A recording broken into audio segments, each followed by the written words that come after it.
can you hold up what you've been referring to in answering our questions? Is there anything on it? That letterhead that says United States Senate. That was Judge Amy Coney Barrett earlier this week, proving that she can handle any questions thrown at her by the Senate Judiciary Committee without crutches. North Carolina Senator Tom Tillis has been at those confirmation hearings and joins us now. Senator, thank you for being here, and we hope you're doing well following your own COVID-19 diagnosis. Sir, give us an assessment. She's handling herself, the judge is handling herself very well under a lot of heat, especially, I was a little annoyed about Sheldon Whitehouse, some of his antics with this money. Tell us what do you think of her hearing so far? I think she's demonstrated incredible poise and preparation. She's in there without any notes whatsoever. She was just this morning referring to a case of some of 600 that she's considered since she's been on the Seventh Circuit, and she had an encyclopedic knowledge of it. She has a knowledge of the Constitution. She has a knowledge of law. She's going to make a great justice.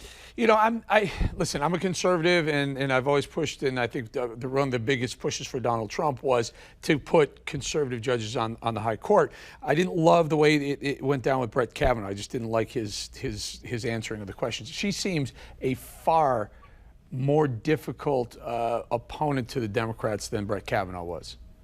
Yeah, I also think that if you take a look at the way that Barrett Kavanaugh was treated, he was in a very, very hostile setting.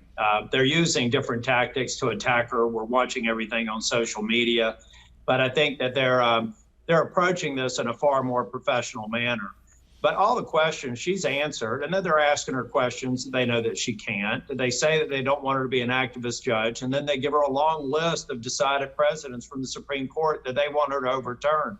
I think she's going to make a great justice. She's going to get voted out of committee, and she's going to get voted and confirmed for the U.S. Supreme Court. Let's do that one step further. And when? By the election? Oh, I certainly think so. We'll have markup on Thursday.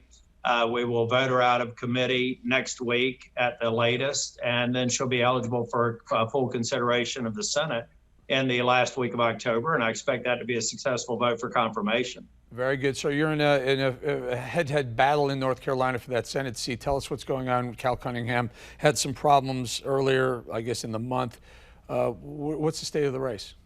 Well, I think that the more people in North Carolina know that a candidate, Cal Cunningham, was running on a message of truth and honor. He's been untruthful and dishonorable. And I think particularly when you're talking about a relationship with the husband of a combat veteran, and this is not years ago, this was weeks ago in his own home. I think it speaks to his credibility, and I think the people in North Carolina are going to reject him on November 3rd. Very quickly, about a half a minute or so, the people, will they vote the same way? Will Trump win North Carolina? Will you win your seat, or will it be split, or the worst case, both of you lose? Well, I think that we both win. We have a number of voters in common. We have some not in common. At the end of the day, I think the president wins North Carolina. He wins the electoral map that he needs to get reelected. And I carry the day on November 3rd. We're going to leave it right there. I've always circled North Carolina. It's a must-win. It's an absolute must-win.